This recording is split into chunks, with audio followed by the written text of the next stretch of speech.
Okay, so it's just me and this piece of paper. Better find out what I have to do.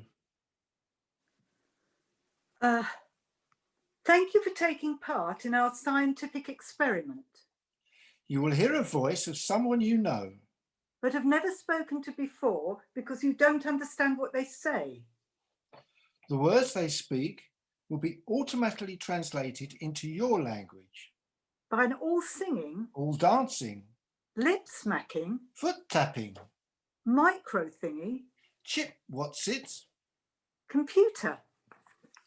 So for the first time, you'll be able to talk to this person and find out who they really are. The voice you hear will be Charlie. Charlie? Oh no, not Charlie. Please. Egoistic, hyperactive, attention-seeking moron. He makes Donald Trump look like Mahatma Gandhi. The voice you hear will be Lucy. Not Lucy, please.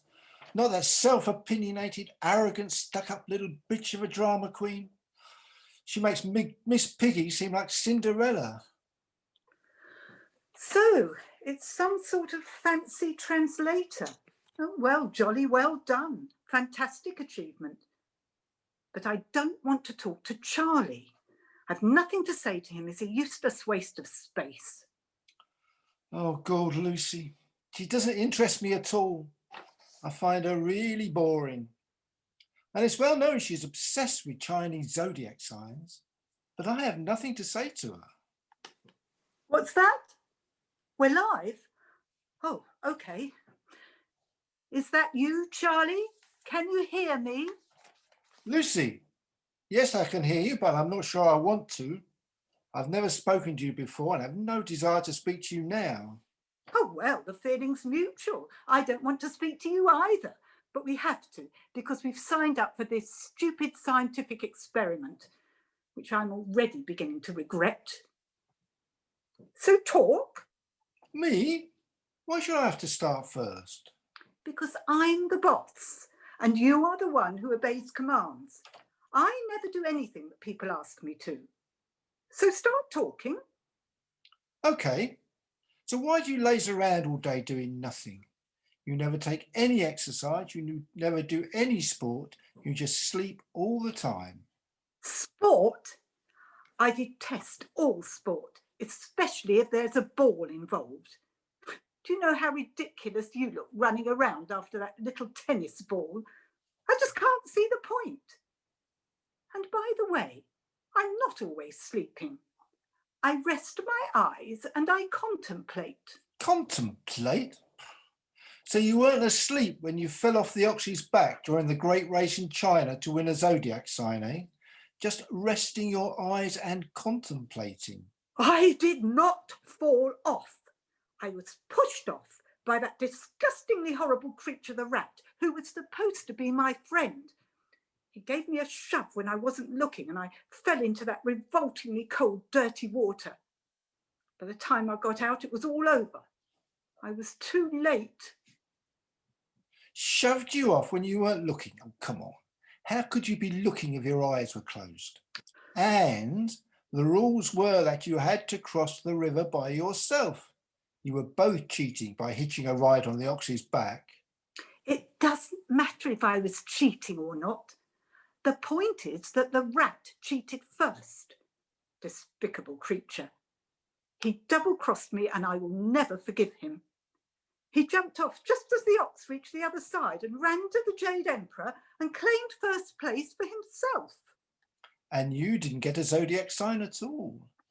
Well, thank you for bringing that up. No, I didn't, but I should have. I complained bitterly to the Jade Emperor, but he just wouldn't listen. Oh, and by the way, what happened to you? You were the big favourite.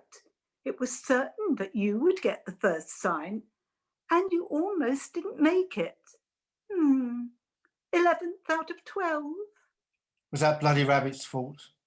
Because the start was delayed, he suggested having a game of hide and seek. He said I could hide first.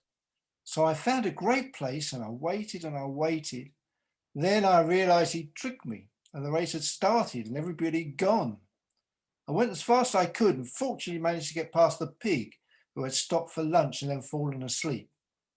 And that double-crossing rabbit came fourth. I'm sure the rat put him up to it.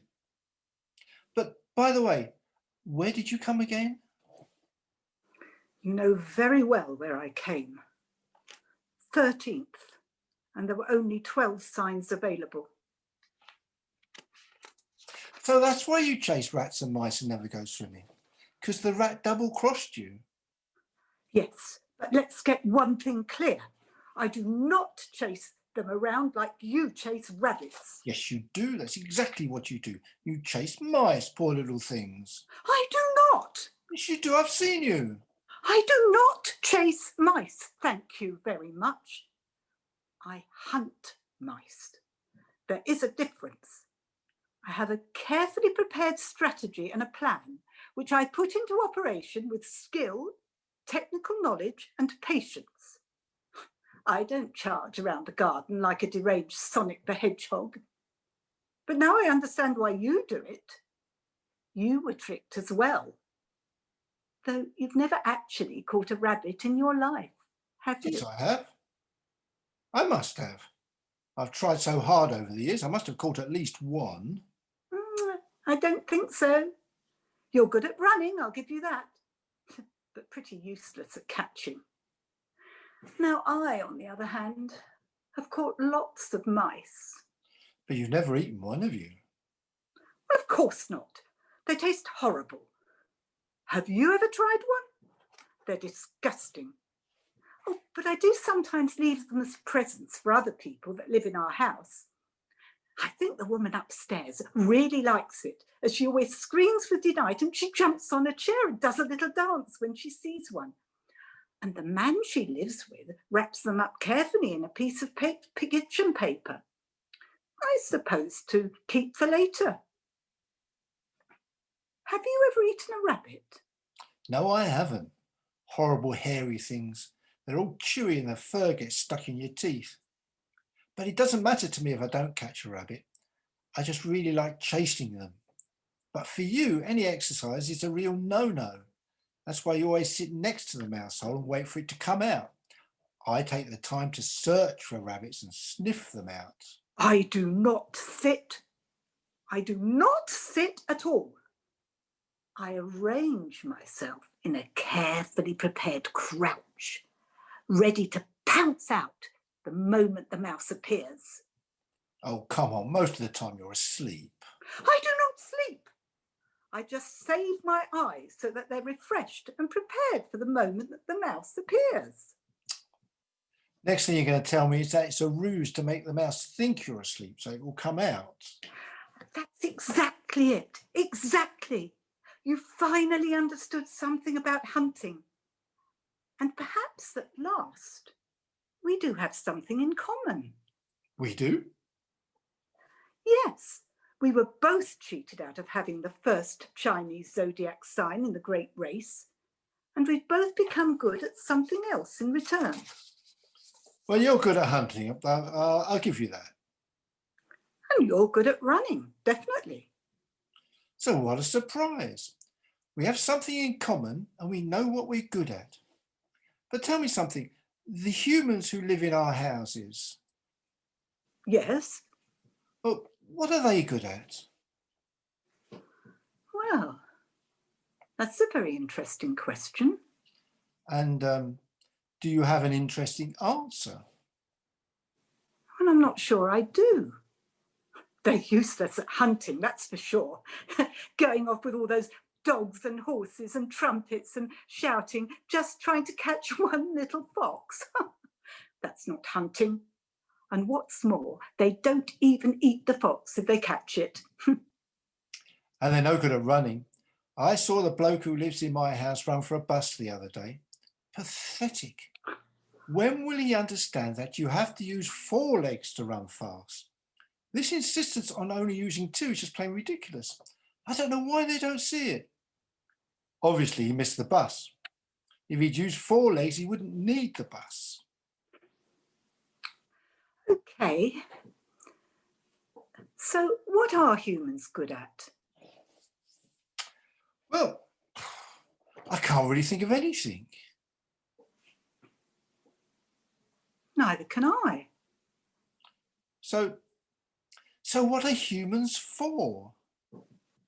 Yes. What are humans for?